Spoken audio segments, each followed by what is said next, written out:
Iya, Prof. Ya. Menumbuhkan optimisme kata. Oh ya, optimisme. Nah, optimisme ini begini. Kita paham bahwa kan imunomodulator brain.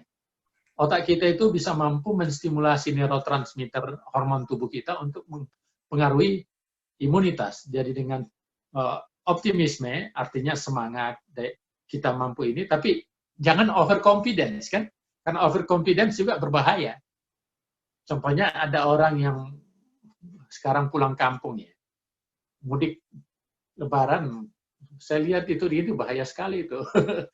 Soekarno-Hatta berkumpul kayak gitu bisa bisa nyebarkan penyakit itu, tapi saya tidak tahu apa yang terjadi. Mudah-mudahan saja tidak ya. Overconfidence memang kita perlu cegah, tetapi optimisme itu penting untuk meningkatkan daya tahan tubuh.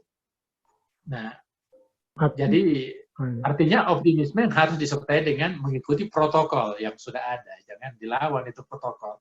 Karena protokol adalah proses untuk mencegah.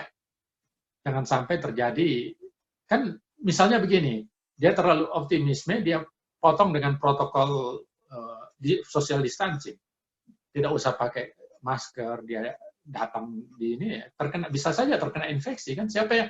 Karena kita tidak bisa mengukur. Saya sudah bersemangat, daya tahan tubuh saya kuat, bagaimana ukurannya?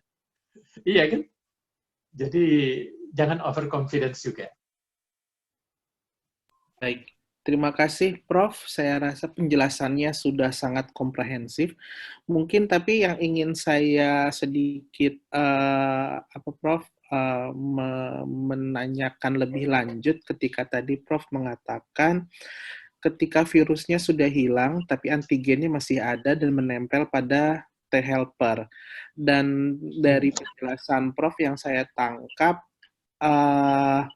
tadi akibatnya ketika tadi ada infeksi atau reinfeksi lagi, tubuh sudah bisa mengenalinya gitu ya Prof ya? Iya. Apakah artinya mekanisme COVID ini mirip dengan mekanisme pada penyakit infeksi virus lainnya seperti pada campak Prof? Apakah nanti ketika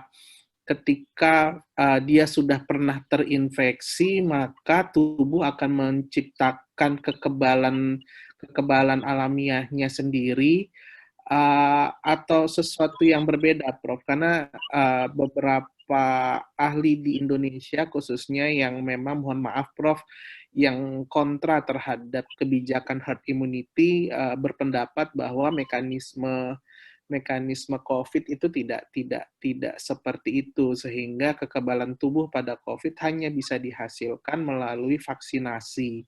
Mohon penjelasan dari Prof. Ya, itu karena berdasarkan kasus yang saya bilang tadi, publish di New England Journal, kasus orang yang sudah terinfeksi terus selesai itu terinfeksi lagi, itu betul ada 80 pasien seperti itu. Nah, itu menunjukkan bahwa dia mengalami kekebalan parsial. Jadi COVID-19 ini beda dengan smallpox, polio, dan sebagainya. Dia mengalami parsial immunity.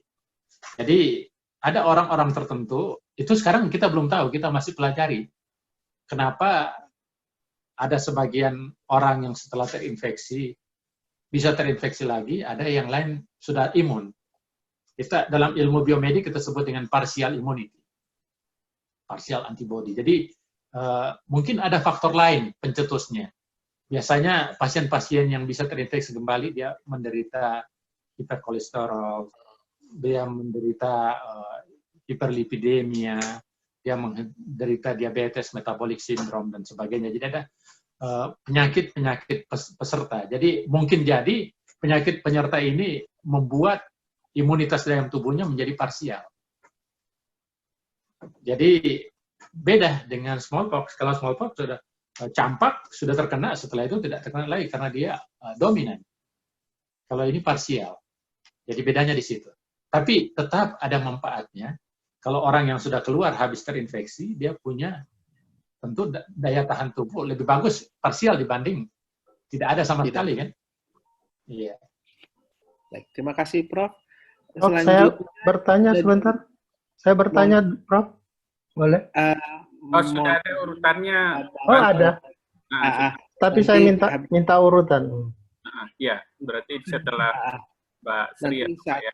Saat ini ke Kak Seni dulu. Monggo Kak Seni. Oh ya, saya ya. Ini yang mau saya tanyakan gini. Kan sekarang nih semenjak Ramadan ini, waktu tidur kita kan nggak seimbang ya. Malam itu kan cuman sebentar setelah sholat taraweh jam 9. Biasanya sih saya tidur di atas jam 10 gitu. Cuman semenjak Ramadan ini, kenapa ya? Saya tuh susah sekali tidur. Nggak sampai kadang-kadang sampai jam 1 itu nggak bisa tidur. Apa kurang gerak karena kebanyakan WFH, ya? Atau ada memang pengaruh lain yang menyebabkan pola tidur saya tuh malah saya nggak pernah nggak tidur sampai jam 3 itu mau sahur saya nggak tidur, tiba-tiba udah jam 3 ya, jadi terpaksa lah saya sahur tanpa tidur. Itu nanti perkembangan kesehatan saya gimana ya dok? Yang pasti bakalan ada imbasnya, dampaknya. Terima kasih Prof, makasih. Ya, terima kasih Kakak. Monggo Prof.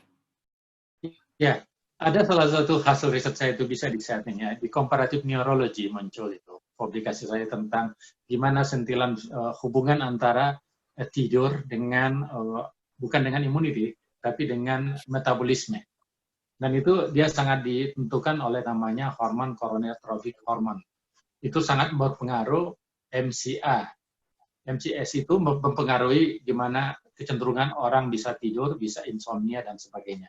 Nah, sebelum sampai situ, saya perlu jelaskan bahwa tidur itu juga ada 7 lapis, ada 7 level. Ada orang yang insomnia itu, dia tidak mampu tidur sampai kepada deep sleep. Eye movement, itu menjadi ukurannya ya. Jadi, contohnya begini, kalau orang tidur, berdasarkan usia, kalau anak itu minimal sekitar 14 jam dia ingin tidurnya. Tapi kalau orang dewasa kayak kita 7 jam. Tapi semakin tua kita, di atas 50 tahun, itu jam tidur itu sudah semakin sempit. Mungkin cuma 4 jam sudah cukup. Nah, tapi berbicara tentang fisiologi tidur, itu tidak ditentukan oleh berapa jamnya tidur, tapi kualitasnya.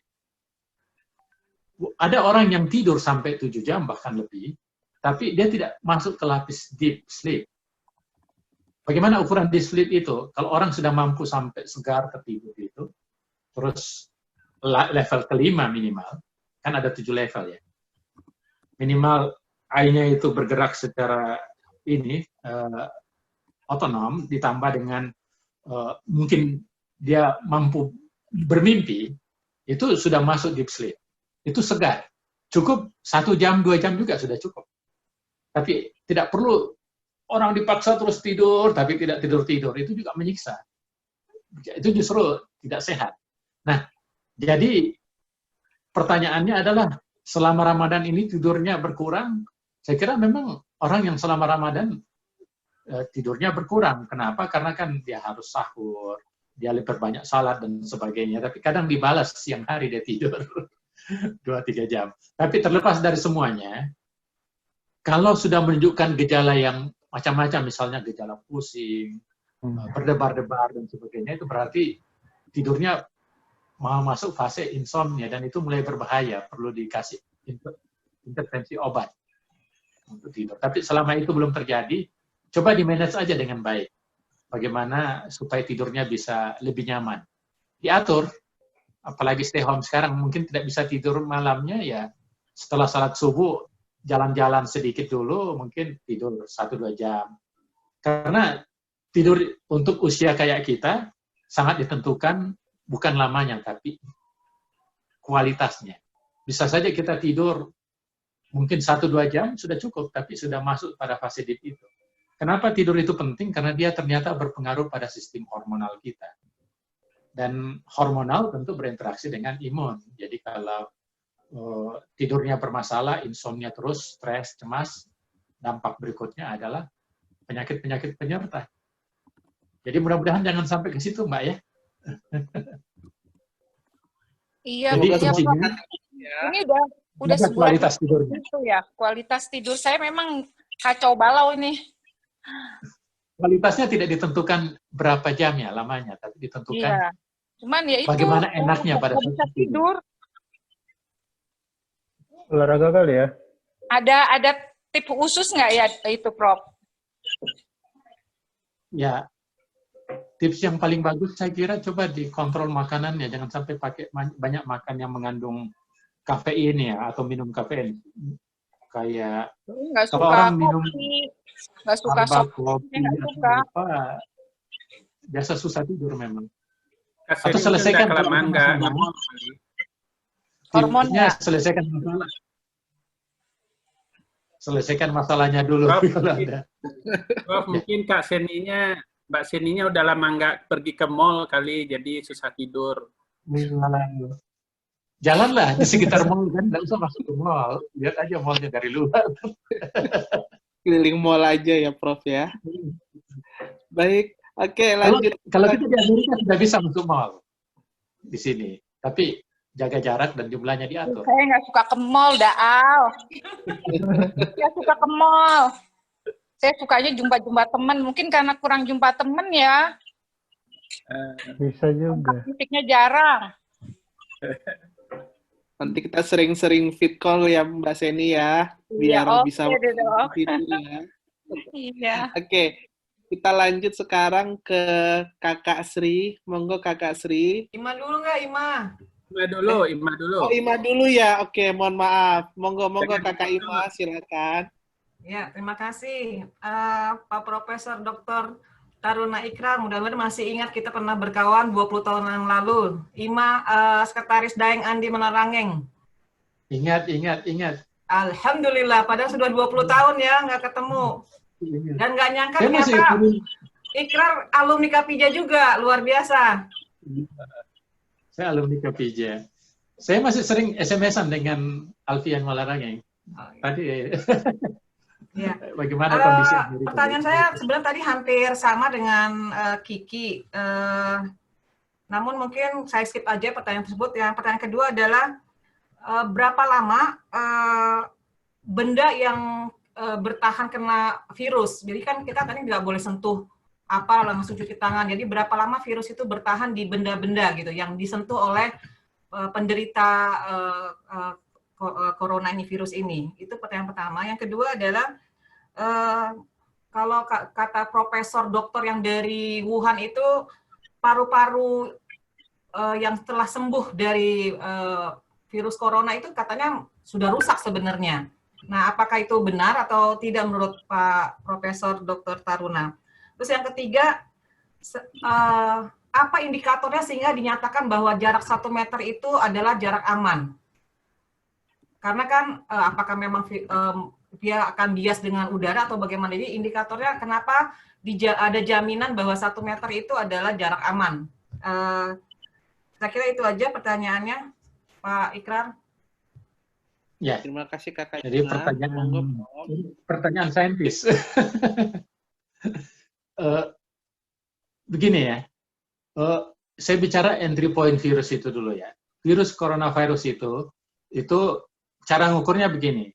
Ada yang kita sebut dengan half time atau T/2.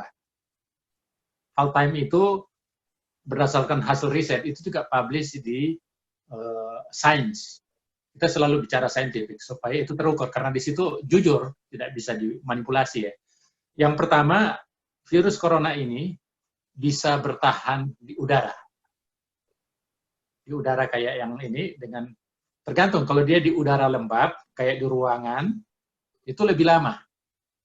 Bisa sampai dengan 8-9 jam. Tapi kalau di udara luar karena misalnya dia bersin, gitu kan dia ada jadi bersinan atau drop itu ada di udara dan virusnya di situ ada, dia bertahan kalau di udara di luar itu 3 jam. Nah, kalau dia jatuh ke plastik, misalnya tebalnya plastik, itu dia bisa bertahan lebih lama sampai dengan apa yang kita sebut dengan 48 jam. Jadi dia bisa sampai 4 hari. Kalau plastik. Tapi kalau dia jatuh, drop itu ke apa yang kita sebut dengan kayak kertas, kayu, dan sebagainya, meja-meja itu, dia bertahan 1,5 hari. 1,5 hari sebelum dia mendapatkan inang ya. Karena kan virus ini kalau dia tidak dapat inang dia mati sendiri karena dia kan antara hidup dengan mati. Makanya dia infeksi kita karena dia mau bertahan hidup. Nah, yang berikutnya kalau ditanyakan berapa jam setelah disentuh, kalau di tangan kita dia bisa lebih lama lagi karena ini kan sel-sel hidup ada di sini. Tentu kalau hanya bedanya kalau di tangan, di telapak tangan, dia tidak punya reseptor yang disebut ACE2. Nah, tapi kalau dia melengket di tangan lebih lama, terus kita pegang, kita punya garuk ini mata misalnya. Atau kita tidak sengaja garuk, kita punya hidung. Atau kita pegang-pegang bibir kita. Triple danger sini, triangle area ini, itu bisa membuat entry point. Dia bisa menginfeksi kita masuk. Jadi, kesimpulannya, tergantung di mana letaknya. Itulah gunanya pada saat kita habis pegang dari luar, kita nyuci tangan. Supaya, karena virus ini dengan sabun, tidak perlu alkohol sebetulnya. Sabun dia sudah bisa lisis. Membrannya itu robek, sehingga virusnya mati, tidak hidup. Jadi, cuci tangan memang sering-sering penting. Yang kedua, kenapa kita harus pakai masker? Dan jaraknya 1 meter. Sebetulnya kalau di Amerika disebut 6 feet. 6 feet itu hampir 2 meter. Karena 3 feet itu 1 meter. Jadi 6 feet yang aman. Bukan 1 meter. Tapi 2 meter. Nah, ini. Kenapa? Karena pada saat bersin, kalau di udara luar, dia bisa bersinan itu ditiup angin. Kan? Jadi penelitian itu bisa lebih aman. Tapi belum aman 100%. Tapi walaupun 2 meter tapi di ruangan tertutup, tetap tidak aman. Tingkat kemungkinannya terinfeksi masih besar. Jadi kalau ditanya kenapa jarak itu jadi patokan, itu saya kira jarak rata-rata ya yang diambil ahli epidemiologi untuk mengurangi, bukan menghilangkan sama sekali, tapi mengurangi terjadinya kemungkinan infeksi human to human antara orang dengan orang. Yang ketiga, sebetulnya pertanyaan keduanya tadi, yang ketiga hubungannya dengan paru-paru. Memang ada penelitian bahwa setelah pasien ini mengalami infeksi, terus infeksinya paru-parunya yang kritis ya, yang pasien yang berat ya. Berapa pasien yang sudah keluar dari rumah sakit masih mengalami kerusakan alveolus. Apa artinya itu? Alveolus itu paru-paru, gelombang-gelombang paru-paru itu mengalami kerusakan. Jadi kerusakan paru yang permanen disebut dengan emfisema. Pernah dengar itu orang yang dulu sakit TBC, batuk-batuk kencang dan akhirnya walaupun dia sudah sembuh, tapi paru-parunya masih tidak berfungsi 100%. Nah, kondisi COVID-19 ini seperti itu juga. Tapi pasien yang kritis, pasien yang berat. Jadi benar hasil demikian juga ditemukan pada pasien-pasien yang meninggal, tapi pasien yang meninggal kan dia otopsinya ya. Nah, tapi harus dikatakan bahwa virus ini masih banyak yang misteri dari penyakit ini. Kita ilmuwan, dokter masih belajar terus. Makanya dibutuhkan laporan sebanyak mungkin supaya memperbanyak cara kita mencegah, cara mengobati, dan cara penata laksanaannya. Mungkin demikian, jika pertanyaan sudah terjawab. Baik, terima kasih Prof. Sekarang Kak Esri. Kak Esri sudah siap bertanya. Monggo Kak. Baik, Pak Prof, saya ada 3 pertanyaan, tapi pertanyaan keduanya udah dijawab. Terima kasih. Pertanyaan saya yang pertama adalah, apakah dengan berpuasa itu dapat mempengaruhi imunitas tubuh? Pertanyaan saya yang pertama. Terus yang kedua udah dijawab. Kemudian yang ketiga begini Pak,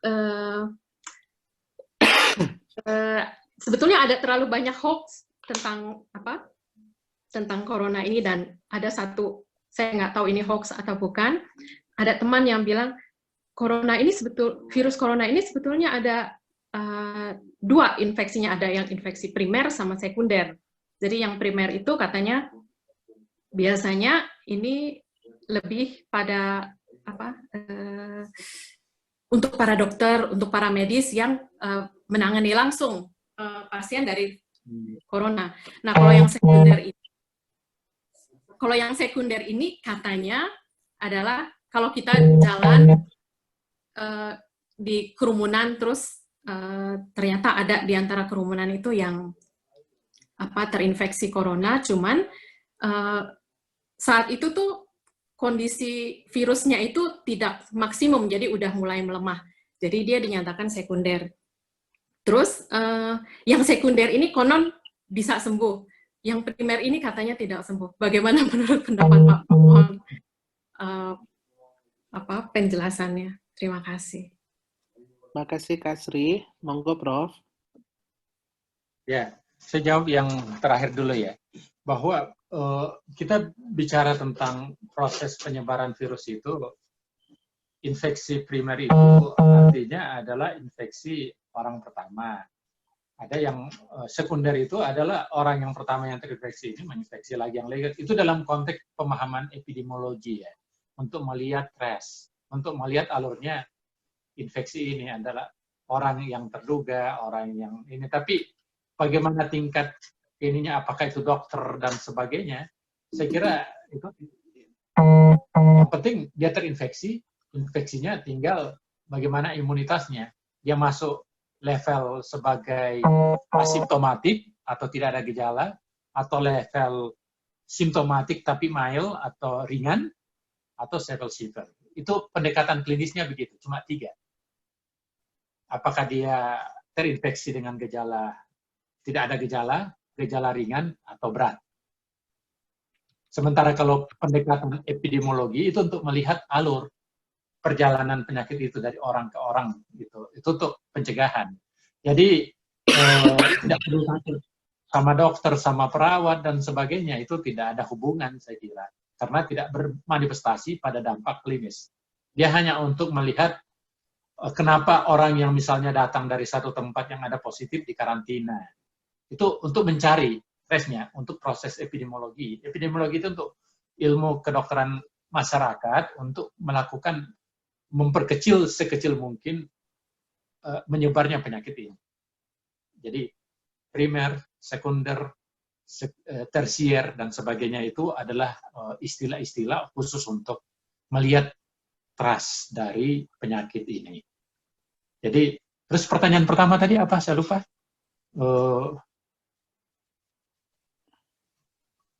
Karena yang kedua kan sudah terjawab.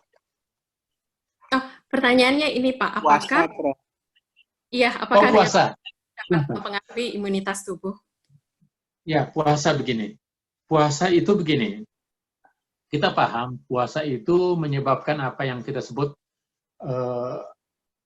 puasa itu kan ada 3 manifestasinya. Kalau Islam pertama syariah, spiritual, kemudian yang ketiga biologi tubuh kita ya.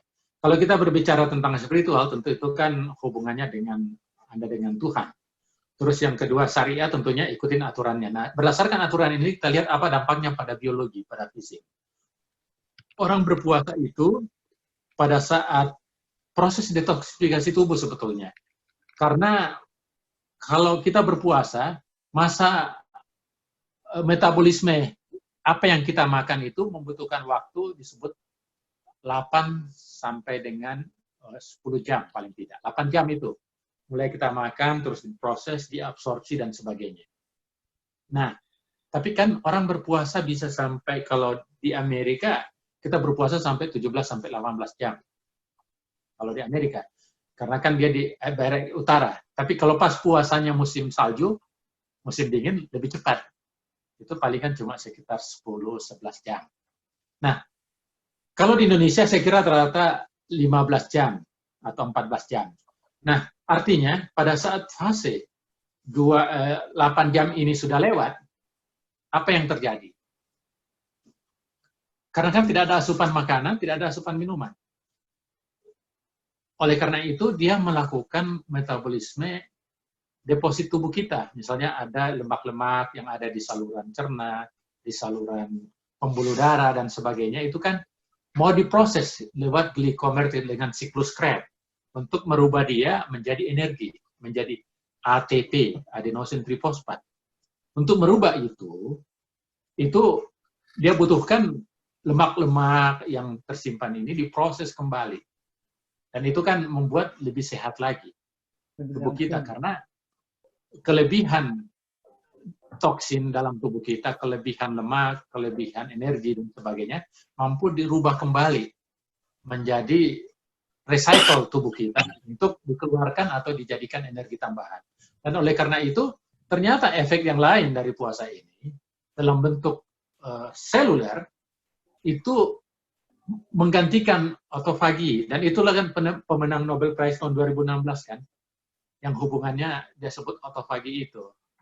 Jadi, karena dia merangsang regenerasi tubuh kita. Jadi, tubuh kita itu dalam sekitar 130 hari selalu mengalami regenerasi sel-sel baru. Jadi, dengan puasa, itu dengan proses stimulasi, detoksifikasi, dan proses metabolisme stimulasi tadi, dia mempercepat apa yang disebut dengan regenerasi tubuh atau peremajaan. Jadi, tentu dengan peremajaan ini bisa memacu imunitas lebih baik.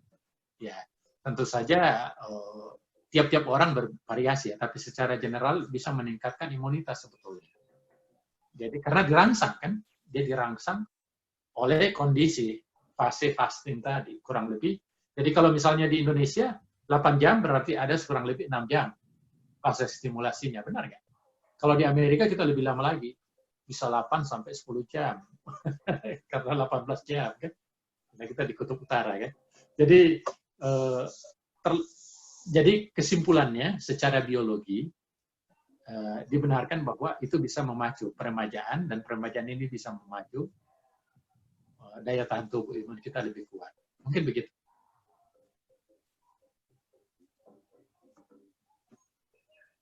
Saya kembalikan pada moderator, Dok. Nggak ada suara. Nggak ada suara. Suaramu.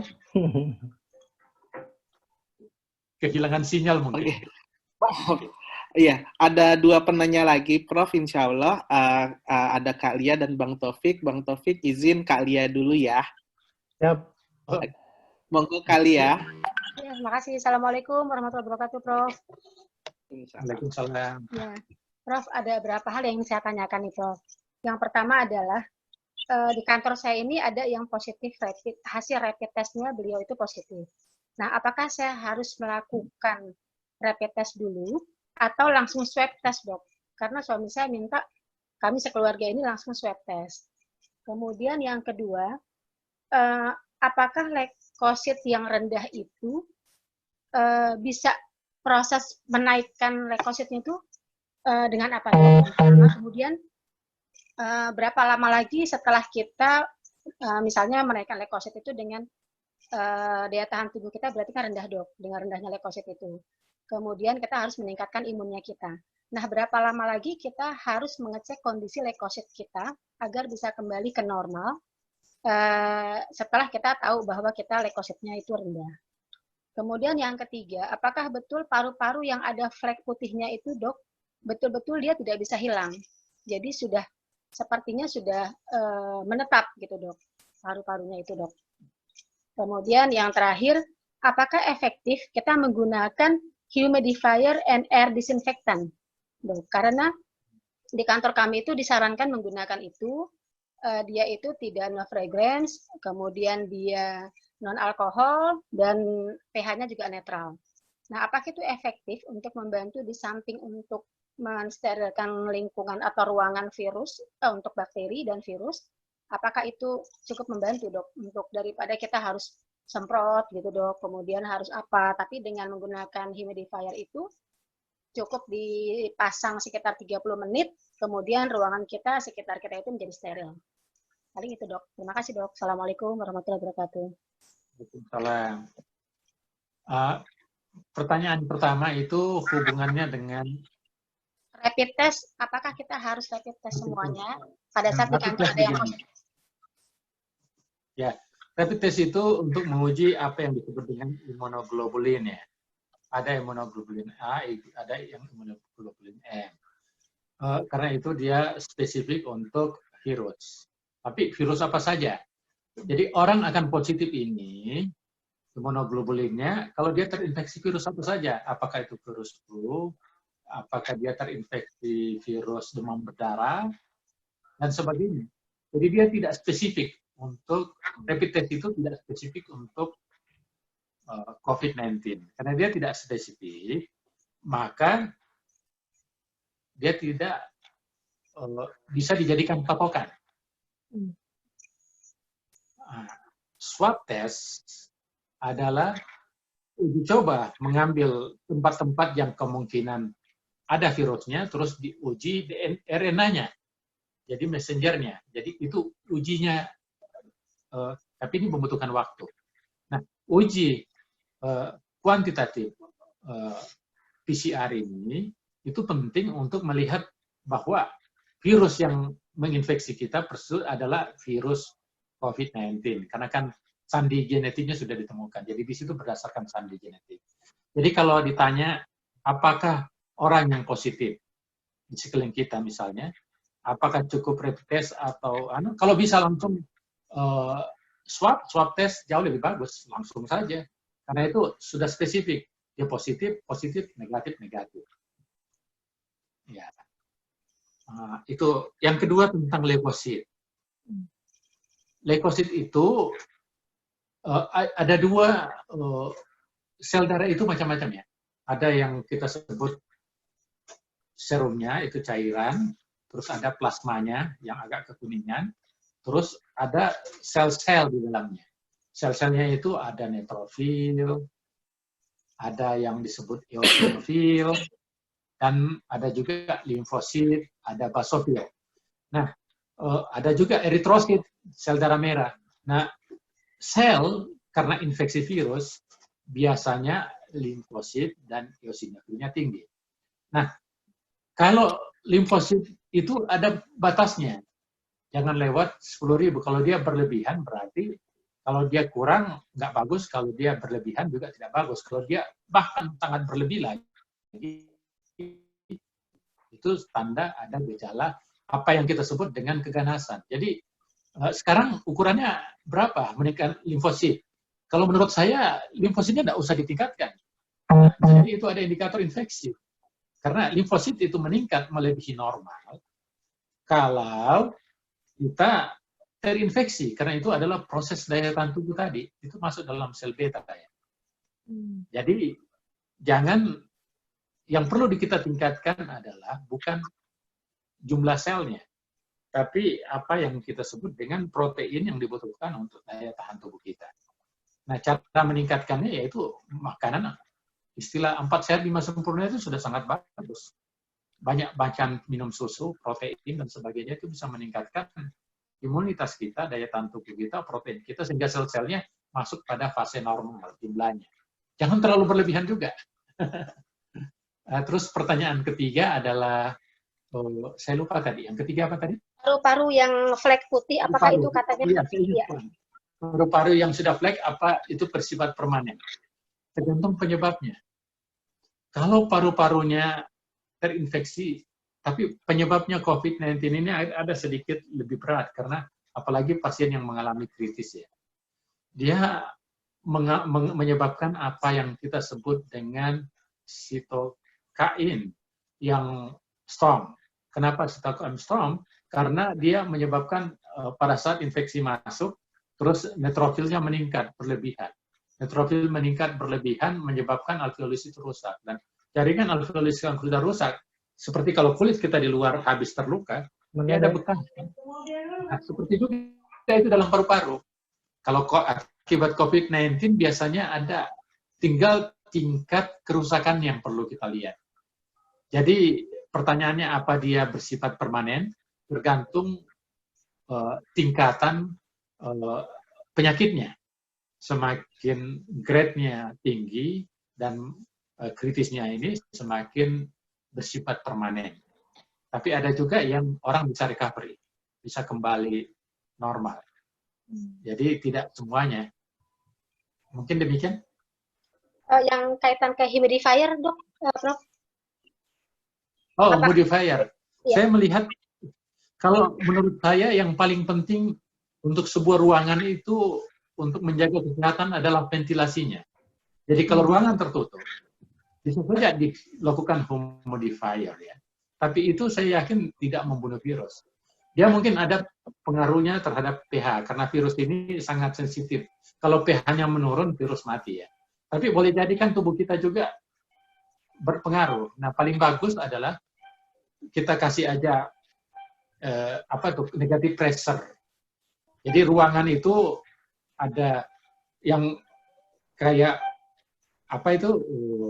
air, inner air, atau kayak misalnya udara yang masuk ditapis, kayak misalnya kita punya EVA filter sini, kayak rumah saya. Terus di keluarnya dikasih energi negatif supaya ventilasi. Jadi sirkulasi udaranya berjalan dengan baik. Itu lebih penting dibanding humidifier. Tapi saya tidak tahu apa jenisnya humidifier. Karena kita tidak lakukan itu. Kenapa? Karena kita takutnya humidifiernya ada orang-orang tertentu sensitif. Sensitif dalam artian reaksi alergi, reaksi iritasi. Ya, paling bagus menurut saya ventilasi. Kalau tidak ada negatif pressure-nya, sering-sering buka jendela. Udara segar masuk, tutup lagi. Sama juga di mobil. Jangan ditutup terus karena takut darurat. Tidak apa-apa. Jadi bagus udah dibuat terus berganti udaranya. Kan? Karena virus bisa bertahan dalam waktu tertentu. Dengan sirkulasi yang bagus, dia hilang. Itu jauh lebih bagus. Jadi sirkulasinya, ventilasinya, saya rekomendasikan seperti itu. Bukan humidifier. Baik, terima kasih Prof. Monggo Bang Taufik, silakan. Assalamualaikum warahmatullahi wabarakatuh. Ini pertanyaan paling penting ini. Soalnya Pak Prof, saya ini tadi sudah banyak bicara soal kesehatan adaptasi situasi berdamai dengan COVID ini. Saya ingin tahu kreativitas apa yang muncul di saat sekarang ini, terutama dalam Prof Dokter dan juga teman-temannya di lingkungannya. Kira-kira kreativitas apa yang muncul pada mereka sehingga mereka bisa berdamai dengan situasi ini. Terima kasih. Assalamualaikum warahmatullahi wabarakatuh. Ya, kalau yang ditanyakan kreativitas apa untuk mendapatkan hikmah daripada kondisi COVID-19 ini yang sudah bermasalah ya, kita membuat meluluhlantahkan ekonomi, meluluhlantahkan suasana kebatinan, dan saya kira ini perlu ada recovery tertentu. Dan saya melihat justru Zooming atau kuliah online sekarang ini lagi berkembang di seluruh dunia. Kenapa? Karena semua orang inginnya lewat internet sekarang. Sehingga kreativitas yang bisa berbasis ekonomi adalah kreativitas yang berbasis menghasilkan berdasarkan seperti ini. Contoh yang paling penting sekarang. Sekarang di Amerika, khusus untuk toko-toko makanan dan sebagainya, warung tidak tutup. Semuanya buka. Hanya tidak boleh makan di sana. Take home atau take out. Dan proses untuk memesannya online semuanya kan. Apakah lewat telepon atau lewat aplikasi. Jadi kreativitas aplikasi yang sekarang ini, orang-orang yang bergerak di bidang aplikasi sekarang jadi kaya raya. Termasuk pemilik Zoom ini, program ini kaya raya kan, karena kan banyak yang gunakan. Dia naik rate-nya, banyak sponsor dan sebagainya, jadi kaya raya. Jadi kreativitas berbasis internet ini akan sangat tinggi, dan saya yakin pasca COVID pun terkalahkan, masyarakat masih paranoia. Parno orang Indonesia bilang. Dia tidak percaya begitu saja. Ada orang bersin sedikit dia lari atau tutup hidung atau apa. Itu lama waktunya ini. Oleh karena itu, kreativitas yang bisa menghasilkan ekonomi adalah bisa mengantisipasi masalah-masalah ini. Jadi bisnis yang berbasis online, bisnis atau kegiatan yang berbasis online, kelas jarak jauh, terus kegiatan permainan jarak jauh, terus pemeriksaan laboratorium cepat, itu sekarang rapid test laku di mana-mana. Semua orang ingin tahu. Masker, kan itu memunculkan ekonomi-ekonomi baru, dan ini merubah tatanan.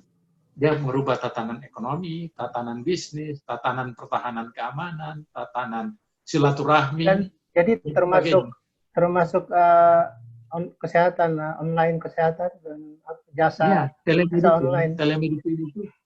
Telemedicine akan sangat laku. Saya belum buka itu bisnis seperti itu karena saya dosen, jadi saya lebih banyak ini. Tapi ini kita sekarang lagi, saya dengan tim kami sekarang lagi apply grant, karena kan salah satu di universitas itu grant funding. Kita mau kerjasama dengan universitas, saya kebetulan alumni Unhas, kerjasama untuk mengembangkan telemedicine, banyak duitnya, jadi kita mau bawa jutaan dolar ke sana untuk pengembangan telemedicine itu. Jadi konteks seperti itu saya kira salah satu kreativitas telemedicine. Dulu ada Gojek online, nanti ada dokter online, semuanya akan berkembang ke arah sana. Karena orang takut ketemu langsung, lebih enak, lebih aman. Saya lihat mukanya begini-begini. Lebih cepat juga, dok. Lebih cepat juga. Lebih cepat. Iya. Jadi dengan demikian, maka ke depan itu bisnis kreativitas yang bisa menghasilkan ekonomi baru yang berbasis seperti ini. Jadi itu banyak hikmahnya, banyak manfaatnya. Tinggal kreativitas perlu dilanjutkan, saya kira. Termasuk saya kira Kapija ini kan alumninya sudah banyak di mana-mana. Ada yang kerja di bank dunia, ada yang kerja di universitas terkenal, ada jadi pejabat, ada jadi bisnis. Bisa dimanfaatkan gitu kan, silaturahmi untuk membangun Kapija berbasis. Saya anjurkan mungkin mumpung ini, selain organisasi yang nirlaba, ya kan, kalau nggak salah yayasan, foundation ya, nggak bisa menuntung. Tapi dia bisa buat sub kan, ambil teman-teman yang ahli di bidang aplikasi dan sebagainya, buat bisnis tambahan itu untuk mengusulkan organisasi. Jadi Kapija nanti bisa menghasilkan, salah satunya mungkin Kapija bisa mengembangkan training online kan. Iya. Training berbasis kesehatan, training berbasis bisnis, training berbasis konsultan dan sebagainya, cukup online. Itu peluang.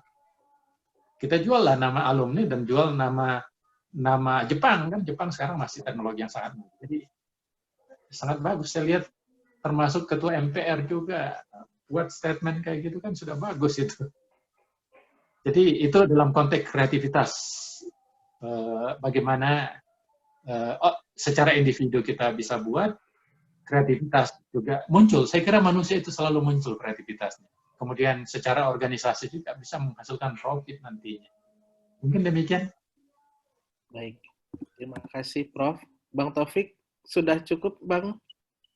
Ya, artinya memang perlu kolaborasi secara trust, karena memang di online juga kita kadang-kadang muncul ada hal-hal yang kita pesan sesuatu tapi tidak sesuai yang kita pesan, sehingga memang sehingga saat ini harus ada trust juga, kolaborasi dan trust. Terima kasih. Baik, terima kasih Bang.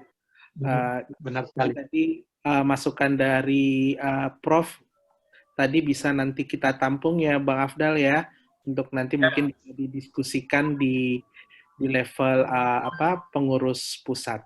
Baik, mungkin sebelum kita akhiri Prof, dari Prof ada closing statement-nya Prof, monggo Prof. Ya, closing statement bisa saya. Bertanya Pak? Izin bisa bertanya? Bisa bertanya, oke. Monggo Bang Heri. Pertanyaan terakhir ya. Oke, baik, terima kasih. Mas Ferry, Mas Afdal, apa kabar? Halo, apa kabar? Iya, Dok, selamat sore Dok. Saya hanya ingin bertanya, mungkin 2 pertanyaan. Yang pertama kemarin nih kejadian kepada teman saya, Dok. Yang bersangkutan kemarin tes rapid dan dinyatakan positif. Setelah melakukan isolasi, kemudian dites swab. Hasilnya negatif. Kemudian karena teman saya ini ingin melakukan perjalanan dinas, karena ada persyaratan harus melakukan tes lagi, dia tes lagi rapid, Dok. Ternyata hasil tes rapid yang kedua kalinya ini positif. Berarti harus seperti apa lagi, Dok, yang mesti dilakukan, Dok? Apakah mesti tes swab lagi atau seperti apa? Itu yang pertama. Kemudian yang kedua, pertanyaannya adalah kita mendengar bahwa pemerintah atau beberapa pihak menyatakan bahwa nanti perkiraan bulan Juni atau bulan Agustus akan ada masa puncaknya pandemi. Kira-kira apa yang dimaksud ini, Dok, dari segi medis? Sebab setahu kita kan sampai saat ini belum ada vaksin, sehingga bagaimana kita bisa menentukan bahwa ini adalah masa puncak segala macam di bulan ini, sehingga setelah asumsi kita setelah masa puncak berarti akan ada penurunan. Bagaimana dari sisi medis maksud dari masa-masa yang dimaksud dengan masa puncak ya. Terima kasih. Demikian pertanyaan, Dok. Terima kasih. Baik, terima kasih Bang Heri. Monggo, Prof. Yang pertama tentang tes. Kalau rapid testnya positif, saya sudah katakan bahwa rapid test itu nggak bisa menjadi not golden grade, golden level, karena dia bukan standar uji coba ya, standar tes. Jadi kadang dia menjadi positif palsu atau false negatif, kadang negatif false. Itu kalau rapid test. Tetapi uji tes swab pertama, dia negatif. Boleh jadi uji swab tes negatif itu, dia masih negatif waktu itu. Tapi uji tes kedua dia positif, berarti dia sudah terpapar. Dan dia itu positif. Jadi hal yang seperti itu biasa. Orang biasanya negatif, baru positif. Nah, sekarang pertanyaannya dari mana dia dapatnya itu? Ada dua kemungkinan. Pertama, dia dapatkan uji pertama itu adalah swab testnya adalah negatif palsu. Kenapa? Karena pada saat mengambil sampel di hidung atau di mulut, mungkin dokternya atau petugasnya tidak tepat mengambilnya. Dia tidak mengambil pada tempat yang tepat. Dia harus masuk ke rongga. Kurang lebih sampai dengan 8 cm masuknya ya. Itu dia tidak sampai di situ. Jadi itu yang membuat bisa palsu.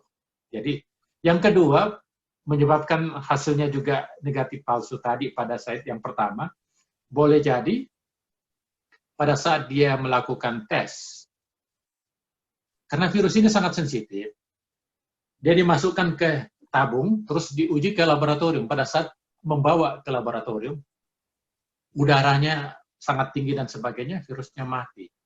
Jadi pada saat diuji dia tidak negatif. Itu menyebabkan human error dalam hal pembawa ya, pengiriman. Atau alternatif kedua adalah ini betul-betul negatif, negatifnya pada uji swab pertama itu negatif, betul-betul negatif, tetapi dia berinteraksi atau di dalam lingkungannya ada virus yang sudah positif. Sehingga pada uji kedua dia positif. Jadi itu tentang itu. Jadi makanya orang dilakukan pasien itu kalau dia sudah dikatakan positif, untuk bisa dikatakan dia negatif kembali pada saat 14 hari kemudian, dia harus 2 kali minimal dites, tidak 1 kali. Karena kita menghindari positif palsu. Apalagi dengan model di Indonesia yang jumlah laboratorium tidak banyak. Kalau di sini misalnya urgent care, kayak puskesmas di sudah bisa melakukan tes kalau di Amerika. Makanya di Amerika kan swab tesnya sudah puluhan juta. Di Indonesia kan masih ribuan ya, puluhan ribu. Jadi kan jauh beda. Jadi kenapa? Karena jumlah sampel itu harus dikirim ke Kementerian Kesehatan, laboratorium Eijkman dan sebagainya, kan jumlahnya terbatas. Seharusnya sih, kan itu cuma uji PCR sebetulnya dengan reagen. Bisa di puskesmas, bahkan bisa dilakukan di kamar. tinggal alatnya yang dibutuhkan. Teknologinya juga saya kira simple untuk mengujinya. Jadi, tapi terlepas dari semuanya kita tidak permasalahkan itu. Intinya begitu penjelasannya. Kenapa ada yang seperti itu. Tapi terlepas dari semuanya karena sekarang sudah positif, menurut saya yang terbaik adalah jangan pasien tadi itu gimana gejalanya sekarang? Dia masuk fase tanpa gejala atau fase gejala ringan atau berat? Biasa aja, normal aja, nggak ada yang dirasakan juga sih. Artinya gini dok. Itu belajar ringan, jadi ya, izin. Jadi tes yang positif yang pertama adalah tes rapid. Kemudian yang dinyatakan negatif itulah ketika dia melakukan tes swab. Nah, setahu kami kan tes swab ini lebih akurat daripada tes rapid itu sendiri gitu dok. Gimana ya, dok? Betul, tapi ada human error di situ. Oh.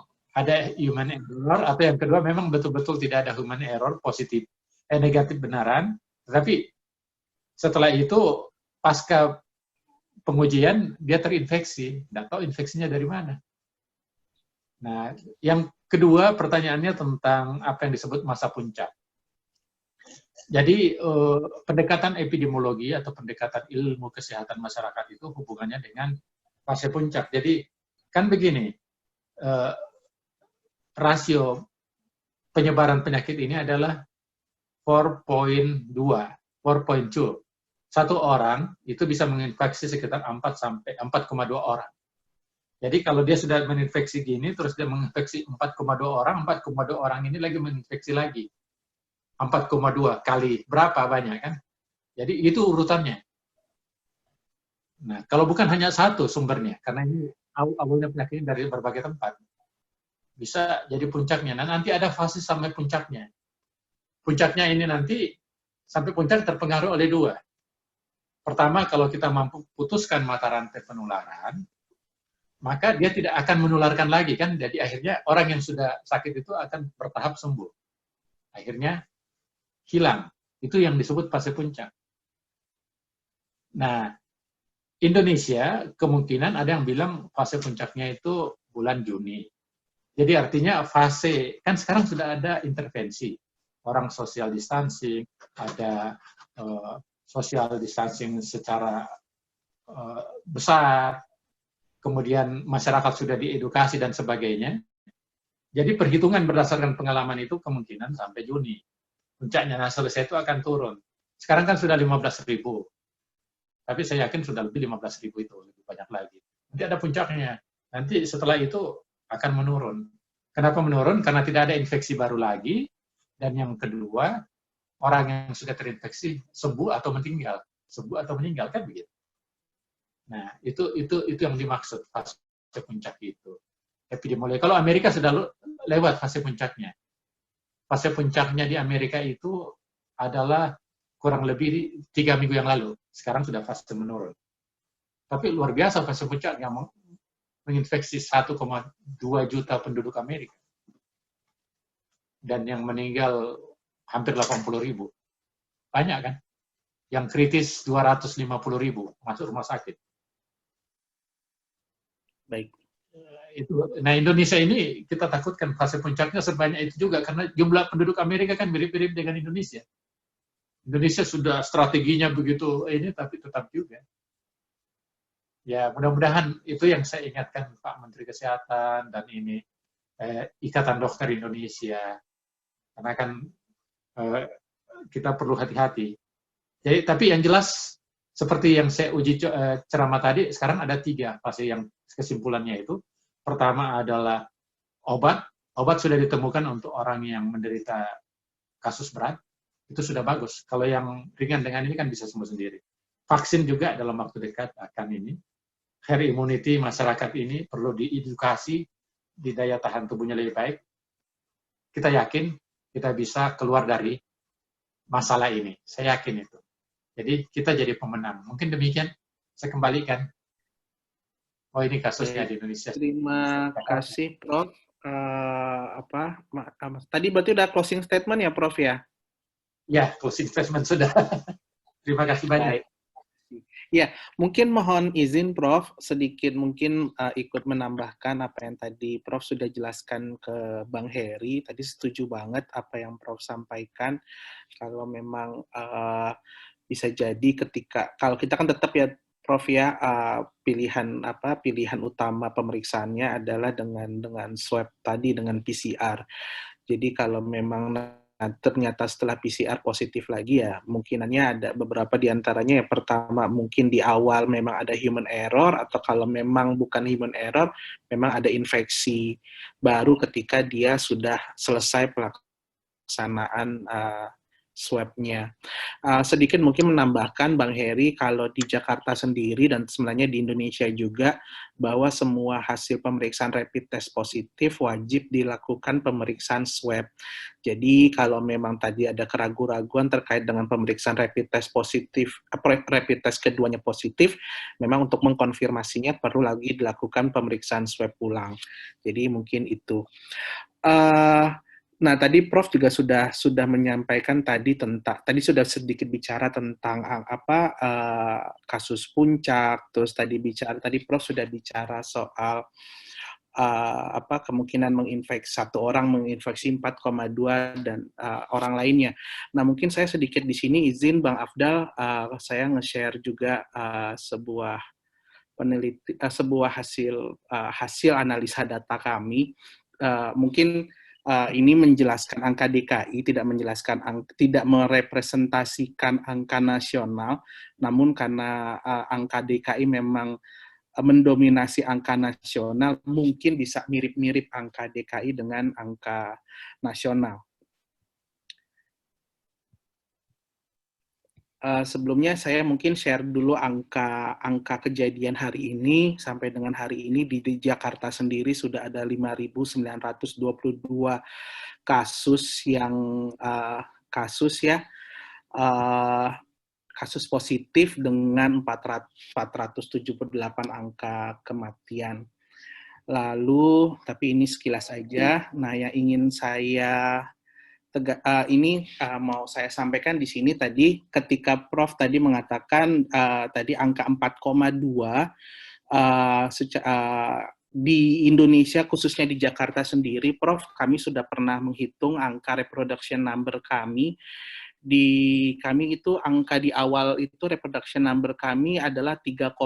Ada juga yang lain memeriksa itu 4,57. Jadi rentangnya kurang lebih hampir mirip dengan yang Prof tadi sampaikan di angka 4,2. Artinya di Jakarta tiap satu orang yang positif terinfeksi COVID, dia dapat menularkan ke 3 sampai 4 orangnya. Nah, di sini yang saya ingin tunjukkan adalah grafik ini yang menurut saya sangat penting untuk kita ketahui bersama, adalah kalau kita lihat kalau yang batang ini kan adalah laporan kasus per harinya, cuman saya ingin tunjukkan grafik merah ini buat bapak-bapak, teman-teman, abang-abang, kakak, adik semua yang ada di sini.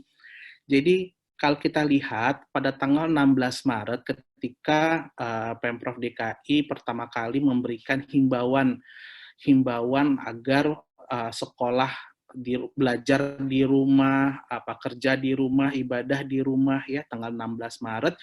Nah, kalau kita lihat di sini setelah dilakukannya himbauan, angka reproduction number-nya yang sebelumnya tadi di kisaran 3 sampai 4, angkanya sangat menurun tajam. Gitu ya. Nah, bahkan ketika dilakukan PSBB tahap 1 tanggal 10, angkanya terus menurun sampai mendekati angka 1. Namun, ketika kita mulai PSBB tahap 2 di 23 April sampai dengan sekarang, angkanya cenderung datar atau flat. Nah, kalau melihat gambaran seperti ini, padahal ketika kita mengatakan bahwa padahal target kita adalah menurunkan agar reproduction number ini harus di bawah 1, supaya angka orang yang terinfeksi itu bisa ditekan atau bisa menurun kasusnya. Selama angkanya di atas 1, maka orang infeksi orang lainnya. Nah, Kalau kita lihat di sini, analisanya adalah karena apa? Masih banyak orang yang mungkin karena tadi ya kita lihat PSBB tahap 1 dimulai tanggal 10 April. Sekarang sudah bulan Mei. Sudah 1 bulan lebih orang di rumah. Orang sudah mulai jenuh, orang sudah mulai bosan, akhirnya mulai tuh melanggar arahan untuk stay home. Ada yang mungkin sudah jalan-jalan, ada yang mungkin mohon maaf memaksakan untuk beribadah di luar rumah misalnya. Nah, angka ini mengakibatkan reproduction number di Jakarta sendiri nggak turun-turun dari angka 1 dan cenderung stabil. Nah, kalau ini angkanya tetap saja di angka-angka seperti ini, kalau kita tetap aja nanti dengan alasan nostalgia masa pacaran gitu ya, karena warung atau restorannya sekarang udah mau ditutup gitu ya, terus kita kumpul-kumpul di lapangan parkir fast food tertentu gitu atas nama nostalgia. Nah, inilah yang nanti akan terjadi, reproduction number-nya tidak akan pernah turun. Ketika reproduction number ini tetap di atas 1, maka kita tidak akan pernah bisa menghilangkan, mengenyahkan, mengeliminasi COVID-19 dari Indonesia, khususnya dari Jakarta.